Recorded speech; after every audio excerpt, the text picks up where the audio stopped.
people, welcome to the Superheavy Samurai deck profile. And as you read it, it's February 2019, as the thing suggested. And I'm doing it as a live stream because that's the only way I can record. That's right, welcome to... welcome to... welcome to Frodo Knife's world of Team Thunder drama. Oh, this is gonna go great, guys. Let's do this. Alright, so let's get started because I will admit I blabber on. Right, so first you want to run one Superheavy Samurai Soul Battle Gauntlet. Reason, it's a hand trap. You don't want to see it all the time because it's not really something that you want to keep having in your hand. But it's good to have in your hand because then you can discard it to double your defense points, which is very, very needed in a Superheavy Samurai deck. Defense points are key in this deck. It needs to be there. Second card, you want to run one Superheavy Samurai Soul Beads. Reason being, it's an equipable one, like quite a few of these cards. If it says Soul Lit on it, then it's equipable. So it's more of an equip card, not an actual, hey, I'm going to have that on field. Reason for Soul Beads is the sheer fact of it target connects to one of your cards, and if it's connected to one of your cards, it goes, hey, once per turn, this can't be destroyed by card effects. So if it connects to one of your Superheavy Samurais, I can't destroy it once per turn by card effects. Really good effect. Run one of it for that reason. One Blowtorch. It's a monster that can't be destroyed by battle, and it's a level 1. Main reason that's a good thing is the sheer fact of with Blowtorch, if it's a level 1 and it can't be destroyed by battle, for your final monster, your big beast requires 2 Superheavy Samurais that aren't tuners, and one that is a tuner. So it's good to have a low-level non-tuner, so then you can go into it. Because there's a particular way I go into it. I might explain that later. Next, one Superheavy Samurai Helper. It's another level 1. It will be destroyed by battle, but that's a good thing because in Graveyard, if you're attacked directly, you can banish it and special summon any Superheavy Samurai from your graveyard. Any, including the Synchro monsters, including the extra deck monsters, including anything that has the name Superheavy Samurai in it. That can be special summoned, as long as it's in the graveyard. Brilliant card for that exact reason. I would run 2, but it's kind of annoying to get into grave because you kind of have to like get it onto the field and then get it to the grave. Like you can't run spells in this deck, so you can't like say Foolish Burial it in. You're now running Drum at 2. Reason you're running Drum at 2.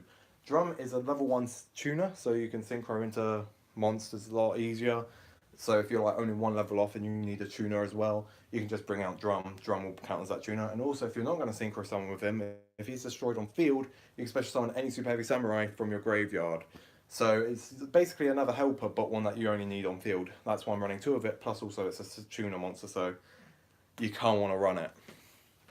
Next, you're running 3 Soul Peacemakers. Soul Peacemaker, again, because it has the word soul in it, it is an equipable one, and it's probably the best equipable one out of the entire... In fact, it's probably the best card in the entire deck. It is your main searcher. What you do is you equip it to any super heavy that you have on the field. Bear in mind, your entire deck is monsters. You tribute it, and then you can search for any super heavy in your deck and special summon it. Sure, it's only main deck, but that's still extremely useful. Next, you're running 2 Superheavy Samurai Soul Claws. Reason being, Soul Claw gives you 500 attack and defense. The attack not so much matters unless your opponent's using attack and defense switchers and whatever like Ojamas. But it also does defense, so you gain 500 defense, brilliant. Plus also it has the additional effect of, if it's equipped, that monster that it's equipped to can't be destroyed by battle. Very good effect. If you can put one of those and the Soul Beads on, your monster's almost indestructible unless they have 2 effect destructions. But to be honest, not many decks do, or at least that I've come across when I've been playing this deck. Next, 2 Super Heavy Samurai Trumpeters. 3 Super Heavy Samurai Trumpeters. What the hell am I talking about? I'm talking about 2 because it's a level 2. Hooray, I'm retarded. Right. 3 Trumpeters, because A, it special summons itself from hand if you have no spell traps in the graveyard, which, spoiler alert, you won't. And it's a level 2 tuner, which means you can again synchro with it, so it's your main monster you're going to be synchroing with. And also if it's used for a tribute summon, bear in mind it special summons itself, so you can tribute with it quite easily. If it's used for a tribute summon of a super heavy samurai monster, it brings itself straight back from the graveyard. Like, it brings itself back. It's brilliant for that fairy effect. It's brilliant for the synchroing. It's brilliant for the special summoning, so you can go into links a bit easier. It's just one of your all-round decent cards. You want to run 3 of it. Next, 3 Super Heavy Samurai Battle Ball. Reason being, Battle Ball synchros with your opponent's monsters. So say they've got a level 8 on the field. If you bring this out, because that's a level 2, you can synchro into a level 10. As long as it's super heavy, that's a level 10, like Susanoo. But a ruling that I've been told by an official judge in training, which a lot of people in my group didn't believe for a while, but a judge in training has told me this, that because it says classes as a synchro summon, but doesn't actually do a synchro summon, you can bring out the monster that requires 2 non-tuners and a tuner. As long as you make up the level. So if that's level 2, the one that requires 2 non-tuners and a tuner is a level 12. So if they have a level 10 out, you can bring out Battle Ball, synchro their level 10 and bring out your level 12. Because technically, it's, it doesn't count because the actual names in the card don't get checked. It's just, hey, do the levels match up? Yes. Then it classes as a synchro summon for it, but it isn't technically a synchro summon, which means you can bring it out. It's really convoluted, but it is an official ruling that you can use Battle Ball on a level 10, which is a godsend. Anyway, I've been rambling about that for a bit, so let's carry on. 2 Swordsmen. Effect of that. Summon it in attack mode, it immediately changes itself to defense mode, which is a good effect. But it also has the effect of any Super Heavy Samurai that is attacked while that's on the field, then basically, if you attack any of my Super Heavy Samurai, so if I have just Swordsman on the field, if you attack Swordsman, you lose every single attack point on the monster that attacked it. But if I have another Super Heavy on, like, I don't know, Blowtorch, and you attack that, you lose all your attack points attacking that. It doesn't matter as long as it's Super Heavy. Really good effect, that's why I'm running 2 of them. We're running 3 Super Heavy Samurai Flutist. It is basically the main card of this deck. I know I keep saying that, but this is the card you want to see every time. Every starting hand you want to see this card. Because you summon it, activate its effect to tribute itself to special summon any Super Heavy in your hand, even if it's the level 8 beast. And then while that's in graveyard, if you target any of my Super Heavies on the field with an effect, I can negate that effect by banishing Flutist. Which basically means, not only do I get a free level 8 on the field, I get a free negate. It's brilliant. You want to run through it, but because it's just good for that exact reason. 2 Super Heavy Samurai Magnets. Reason being is, A, it allows you to get a special summon, and B, if you have 2 in your hand, you can special summon them both, where you summon one, special summon the second one, have 2 of them in defense mode, and because its effect, you can't declare an attack. Because its effect is, if there's another Super Heavy Samurai on the field, you have to attack Magnet. Basically, Magnet is the only target you can have. Which means if you have 2 magnets on, you have to target one magnet, but then you have to target the other magnet, and you just can't target any of them, which means you can't declare an attack. Which means it basically negates your opponent from attacking unless they can get rid of one of the magnets via an effect. Which if you equip both of them with a Soul Beads, which I only run 1, but if you want to run more, it's a very good reason. 3 Soul Piercers. Another Soul card at 3. Why, you may ask? Well, simple. Because this one, if it's sent to the graveyard from the field, you get to search any Super Heavy Samurai in your deck and add it to your hand. So the number 1 combo is to either bring out Helper or Soul Piercer and equip Soul Peacemaker and search. But if you bring out Helper, you can equip both Soul Piercer and Soul Peacemaker, tribute it with Soul Peacemaker's effect. Soul Piercer goes to the graveyard as well, which means you can also bring out another one to your hand as well as one to the field. Brilliant move. It sounds a bit convoluted, but to be fair, it isn't. And even if you do think it's convoluted, it's really not. Then we're going into the next one, which is 3 Super Heavy Samurai Scales. Reason being is Scales is a really good main deck monster. Basically, I summon it, I bring out any Super Heavy Samurai that's level 4 or below back from my graveyard and special summon it. Also, it can be special summoned from my hand if you have 2 monsters more than I do. And I can't remember if you need to knock control a monster as well. So maybe you can have monster as long as they have 3 special on it, but if you, I'm gonna just say for safety reasons, because I can't be asked to read it, just make sure that you going against someone and don't have a monster on the field. Because if you don't have a monster on the field, then you can definitely special summon it. Although this deck is quite good for keeping monsters on the field. That's sort of its main deal. 1, Big Roar Orgy. Reason being, it's a special summon because you'll have no spell or traps in your graveyard. You can tribute it for 2 tributes, which means you can bring out the next card quite easily. And also, because it's special summoned and it's an earth, you can go into the link monster a lot easier. I mean, me saying that sounds stupid, but there is one non-earth super heavy in here, which is Battle Ball, which means Battle Ball can't be used for the earth link, Mrs. Radiant. So, you sort of got to pick your fights with that one. Next, Super Heavy Samurai Big Ben K. This is the main piece. The reason I'm running 3 of it instead of like 2 or 1 like other people do is because of its secondary effect that everyone seems to forget about. Sure, it can attack from defense, and sure, it changes itself immediately to defense, and it's got 3/5 defense to attack from it, and it's a level 8. But its main effect that I love is that every Super Heavy Samurai on your field can now attack from defense position. So if you've got 2 magnets, they can also attack from defense position now. You've got a swordsman, that can attack from defense position now. No matter what Super Heavy is on the field, it can attack from defense position, which without Big Ben K would only be the synchros. So Big Ben K really does help in that sense. 1 Thief, reason being, 3 special summon, plus also it's a level 10, plus also it allows you to, it's just a back row destruction, so you special summon it, tribute it to destroy one of your opponent's back rows, and then you can take that back row for yourself, or you can just leave it destroyed. Then you have 1 Pendulum Scale, which is General Coral. Reason being, with General Coral in Pendulum Scale, you can, if you destroy an opponent's monster by battle, but with a Super Heavy Samurai, you can attack again with that particular monster. Can only be used once per turn, but to be honest, you only really need it to happen once per turn. Second scale, General Jade. So you have a scale of 1 and 8, and also General Jade's pendulum effect is basically you can, you can increase one of your Super Heavies levels by 1. When it comes to Battle Ball, it doesn't change the effect at all. So like if you increase Battle Ball to a level 3, it'll still be like, hey, this is a level 2. You can't like increase that level and then synchro into a higher level with your opponent's monster. It just doesn't work that way. I've tried it. Also, as you can see, they're both effect monsters anyway. They're not like pendulum normals. So General Coral's effect, when it's normal summoned, is you contribute that and up to 1 other Super Heavy on the field.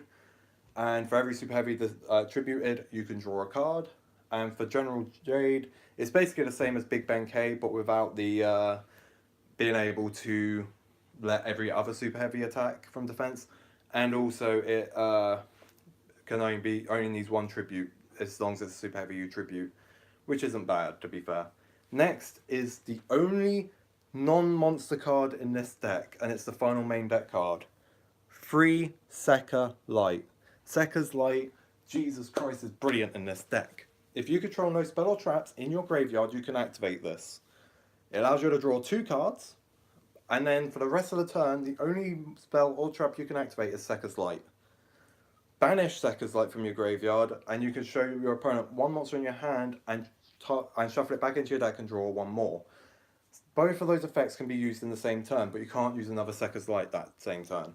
So basically, you draw into a Sekka's Light and 4 cards, right? Say it's Helper, Battle Ball, Soul Claw, and Scales. And you're thinking, I could really use with a Flutist and maybe one of the level 8s. You activate Sekka's Light, draw 2, you get Flutist, but you draw Blowtorch. You're like, that's terrible. Activate the effect of Sekka's Light, banish it, shuffle back in your Blowtorch, and draw again. And howdy doody, you might have one of your level 8s. Really good for that very reason, but it does shut down one of your synchros, kind of. Like, it doesn't stop it from attacking, doesn't stop it from being helpful in that way, but it does stop off its main effect, so you might not bring it out as often. So we're going to go through the extra deck now, and we're going to go from high level to low level. We're going to go with the main boss of the deck, which is Steam Train King. You're running 2 of that. The reason I'm running 2 of it is the sheer fact of, with Steam Train King, you can't bring it out as often as some of your other synchros, so you don't want to be running 3 of it. And it's got a really good effect where if you discard a Super Heavy from your hand, you could discard up to 2, you can then destroy that as many monsters as that on your opponent's side of the field. Brilliant effect, no reason not to use it. And then it also has an effect where you banish every spell and trap from both graveyards, so if for some reason you can't banish your Sekka's Light, that will banish it for you, and you deal, I think it's like 200 or 300 damage to your opponent for every spell or trap banished. And bear in mind, your opponent will be using spelling traps like it's like nobody's business because they won't think about it. 2, Susanoo. This is the card that you will basically lose effect of with Sekka's Light, because its other effect is I can choose any spell trap in my opponent's graveyard and set it on my side of the field. When I activate it, it banishes itself. I mean, it's still useful because you can still steal cards from your opponent's graveyard that spell a trap that you don't want them to use anyway. But it also like limits your like pendulum scale area and maybe like your Sekka's Light area. So you're only really thinking I can steal 2 of their cards without restricting pendulums, just without restricting my Sekka's Light. But you can still steal with that effect. I'm running 1 Beast Kyubi because you want to sort of run at least one of every level of the synchros, just so you can synchro of any level of your opponents up till level 8, and then you skip level 9, you can synchro of level 10. Then I'm running 2 Ninja Sarutobi's. Reason for Sarutobi is A, it's a level 8, so you can synchro of your opponent's level 6. And also, it's a really good card. You can just destroy any of your opponent's spell traps and then deal them damage for it. And again, because it's a synchro super heavy, it can attack from defense mode. All of these that I'm showing you now can attack from defense mode so far. Level 7, Stealth Ninja. Stealth Ninja can attack directly if you half its defense points. It obviously keeps its defense points, but the damage they take is half. So instead of they take 2-8, they take 1-4. Makes sense. But it's of its attack on the field. So if you increase its defense via the effect of Soul Buster Gauntlet, Soul Claw, all these other cards, then it will only half that. So they will still take like pretty much full damage if you do it that way. 2, Sutton Doji. Reason being is you could run 3, but I personally would run 2 because you want to leave room for other cards. Sutton Doji is really good because it's like, hey, I'm going to destroy every single spell or trap you control. Plus, since it's a level 6, you can synchro over level 4 of your opponents, which is more likely. So you can just go into that quite easily. And as I said, you destroy every spell or trap they control. Every single one. Doesn't deal damage or anything, it just clears the field. It's brilliant. Now we're going into non-super heavy cards. 1, Beals. Effect being is Battle Ball is a dark. And if you already have a level 6 on your field, whether that be Shut Doji or like Big Roji with the effect General Jade on it, or you just increase the level. Basically, it means you can go into Beals because it's a dark and you've got level 6. It's not easy to go into, but it's good to have in there just in case you can, because Beals is always good. Next, 1 Crystal Wing. No, not Crystal Wing, Clear Wing. I would run Crystal Wing, but it's annoying as hell to bring out. You have to synchro into Shut Doji and then synchro with the effect of like Trumpet or whatever. Or you have to bring in like your Stealth Ninja and then bring in Drum or something. You've got to always like get another synchro out. Clear Wing is just a good generic level 7 that you can bring out that will just negate up to level 5. Or is it 5 and above? One of the 2. It just negates. It's quite good for that. Next is a new card, Time Thief Redoer. It's the only Xyz in this deck, and the reason I'm running it is because it just steals an opponent's card from top of their deck as an overlay unit. And then you can use it to draw a card, you can use it to banish that card so you can't destroy it. Like, I don't know the other effect because, as I said, it's a new card and I can't be asked to keep reading them while I'm making the video. But it's a very good card for that reason. You can keep stealing your opponent's top deck, and then when you use the overlay unit, it just goes immediately to their graveyard. So unless you're playing against zombies or something that likes them in the graveyard, you're fine. And if you're going against a deck like, say, Sky Strikers, where you can guarantee what the top deck is going to be, even better, because then you can be like, is it worth it? Because I'll get this particular effect. It's really good. Then for the only link, 1 Mrs. Radiant. Because to be fair, sure, you are going into your synchros a fair bit, but you've got quite a few powerful main decks. And to be fair, the 1 synchro you bring out is the only one you really need at the time. These monsters can survive on their own. The reason I'm running 1 link though is because if I want to go into Time Thief, or if I want to go into Clearwing, or if I want to go into Beals, I would need a link so I can, bring another card somewhere else. Although if Time Thief Redoer, it'll put itself back in the main monster zone because it banishes itself and then comes back. Sort of like the Sty Frames do. But that is it. I've been meaning to make a deck profile on this for a while, and when I recently updated it with Time Thief, I decided, why not? We've got a new channel, why not? Apparently we've got a Patreon, okay. Uh, but hope you guys enjoyed. I hope you guys enjoy the channel. There'll be a few more deck profiles. Next week I should be getting the Soul Burner structure. So I will be doing an unboxing of that and maybe a deck building as a big live stream instead of like a small live stream like this where it gets uploaded as if it's going to be a video to begin with. I'll probably do an actual live stream for Soul Burner. And other than that, we'll just see what happens. Hoping to start a scrub league like Karachula has. That'll be interesting. And see what happens, you know? We might actually be as big as Team Samurai. I mean, I am getting 3 Ash Blossoms with that Soul Burner. Anyway, hope you guys enjoy the channel, and I will see you in the next one.